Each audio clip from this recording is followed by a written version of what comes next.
ہم میں سے کتنے ایسے ہیں کہ جو اس بات کو جانتے ہیں کہ ہجری سال، ہجری کیلنڈر کب سے شروع ہوتا ہے اور کب ختم ہوتا ہے؟ اسلامی مہینوں کے نام ہجری کیلنڈر کے اعتبار سے جو مہینے ہیں ان مہینوں کے نام کیا کیا ہیں؟ اکثر کا حال یہ ہے، بلکہ پڑھے لکھے دیندار لوگوں کا حال یہ ہے کہ اگر ان سے پوچھا جائے کہ آج چاند کی کتنی تاریخ ہے تو بگلے جھانکنے لگتے ہیں۔ یہ بات اپنی جگہ صحیح ہے کہ چاند کی تاریخ ہو، یعنی ہجری کیلنڈر کی تاریخ، یا سورج شمسی تاریخ جو عیسوی کیلنڈر ہے جنوری فروری والا، یہ بات اپنی جگہ صحیح ہے اور قرآن سے ثابت ہے کہ دونوں ہی تاریخیں اسلامی تاریخیں ہیں۔ قرآن کہتا ہے هو الذی جعل الشمس ضیاء والقمر نورا وقدره منازل لتعلموا عدد السنین والحساب، کہ اللہ تبارک و تعالیٰ نے چاند کو، سورج کو پیدا کیا، چاند اور سورج میں روشنی رکھی اور چاند اور سورج کی منزلیں طے کر دی، متعین کر دی، بہت سے فائدے رکھے، جن میں سے ایک بڑا فائدہ قرآن کہتا ہے اللہ نے یہ رکھا ہے کہ تم اس چاند سے، اس سورج سے اپنے سال، مہینے، ہفتوں، دنوں کا حساب رکھتے ہو۔ معلوم یہ ہوا کہ چاند کے ذریعے بننے والا کیلنڈر مہینہ یا سورج کے ذریعے سے بننے والی تاریخ اور کیلنڈر مہینہ یعنی جنوری، فروری یا اسی طرح محرم، صفر، ربیع الاول، یہ دونوں ہی قسم کے جو کیلنڈر ہیں اور دونوں ہی قسم کی تاریخیں جو رائج ہیں دنیا میں، یہ دونوں اسلامی ہیں۔ یہ بات اپنی جگہ صحیح ہے، لیکن اللہ تبارک و تعالیٰ نے اپنے دین میں اپنے احکامات جو بندوں کو دیے ہیں، ان احکامات کو اللہ تبارک و تعالیٰ نے چاند کی تاریخوں سے جوڑا ہے۔ گویا چاند سے چلنے والی تاریخ اور اس سے چلنے والے مہینے اللہ کو پسند ہیں، اسی لیے اللہ تبارک و تعالیٰ نے رمضان المبارک کا مسئلہ ہو، عید الفطر کا مسئلہ ہو، عید الاضحیٰ کا مسئلہ ہو، حج کا مسئلہ ہو، یہ سارے معاملات، سارے احکامات اللہ تبارک و تعالیٰ نے چاند کی تاریخوں سے رکھے ہیں۔ معلوم یہ ہوا کہ دونوں ہی مہینے، دونوں ہی سال اسلام ان کو استعمال کرنے کی کھلی اجازت دیتا ہے، لیکن پسند جو اسلام نے کیا ہے وہ ہجری کیلنڈر کو کیا ہے، چاند سے چلنے والی تاریخوں کو اور اس سے چلنے والے سال کو اللہ تبارک و تعالیٰ نے احکامات دینے میں پسند کیا۔ اس بات سے ہم سب اتنا تو سمجھ ہی سکتے ہیں کہ کتنا ضروری ہے ہم سب کے لیے کہ ہم سب جہاں ایک طرف جنوری فروری جانتے ہیں، وہیں ہم سب محرم، صفر، ربیع الاول بھی جانیں۔ اب چونکہ آج ذی الحجہ کی 29 تاریخ ہے، آج چاند ہو جائے یا کل چاند ہو جائے، ہجری کیلنڈر پلٹ جائے، اب تک 1445 چل رہا ہے، آج ہی یا کل سے 1446 ہجری شروع ہو جائے۔ ایک تو بڑے افسوس کی بات یہ ہے کہ ہم لوگ مہینوں کے نام نہیں جانتے کہ کیا کیا مہینے ہیں۔ دوسرے اس سے بڑے افسوس کی بات یہ ہے کہ ہم دین اسلام کے ماننے والے، جن کا دین خود اپنے آپ میں ایک انقلابی دین ہے، کوئی ایسا نہیں ہے کہ تھوڑا ادھر سے لے لیا، تھوڑا ادھر سے لے لیا، کچھ ان سے لے لیا، کچھ ان سے لے لیا اور ملا کر کے مربع بنا کے پیش کر دیا ہو، ایسا نہیں۔ اسلام اپنے آپ میں اللہ تبارک و تعالیٰ کا وہ پسندیدہ دین ہے جو ایک آفاقی مذہب ہے۔ ہمیشہ کے لیے اللہ تبارک و تعالیٰ نے اس دین کو، اس مذہب کو دنیا میں بھیجا محمد رسول اللہ صلی اللہ علیہ وسلم کے ذریعے۔ ہمیں کسی نقالی کی ضرورت نہیں ہے، اور ہم کسی مرحلے اور زندگی کے کسی میدان میں ہم کسی کے سامنے ہاتھ پھیلا کر بھکاری پنے کا اظہار کرنے لگے، کسی کی تہذیب سے متاثر ہو جائیں اور کسی کے اور تعلیم سے متاثر ہو جائیں، کسی کے اور جینے مرنے کے طریقوں سے متاثر ہو جائیں۔ ہمیں یہ سب نہیں سکھایا گیا. ہمیں تو خود اللہ تبارک و تعالیٰ نے ایک جاندار ایک شاندار دین دیا کہ ہمیں کسی کی ضرورت نہیں. اسلام کے شروع دور میں صورتحال یہ تھی کہ تاریخ لکھنے کا عام طور پر دستور نہیں تھا. رسول اللہ صلی اللہ علیہ وسلم کا زمانہ گزرا، صدیق اکبر رضی اللہ عنہ کا دور خلافت گزرا، حضرت عمر بن خطاب کا جب دور آیا، اس دور میں حکومت اسلامیہ پھیلتی چلی گئی. مشہور صحابی حضرت ابو موسیٰ اشعری رضی اللہ تعالی عنہ،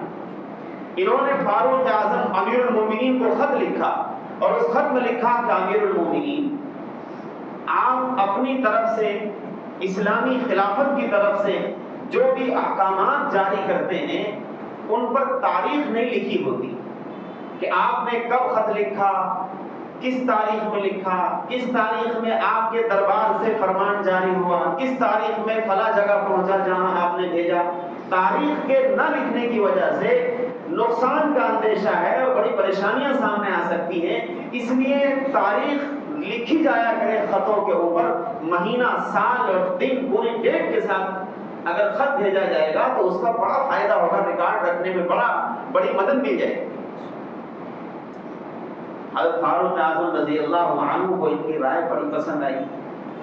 فاروق اعظم رضی اللہ عنہ نے جو جینیس صحابہ کرام تھے، چوٹی کے صحابہ کرام، ان تمام کو مشورے کے لیے بلا لیا اور مشورے میں بلا کر حضرت ابو موسیٰ اشعری کی یہ رائے پیش کی کہ بھئی یہ رائے ہے کہ ہمارا بھی کوئی کیلنڈر ہو، ہماری بھی کوئی تاریخ ہو،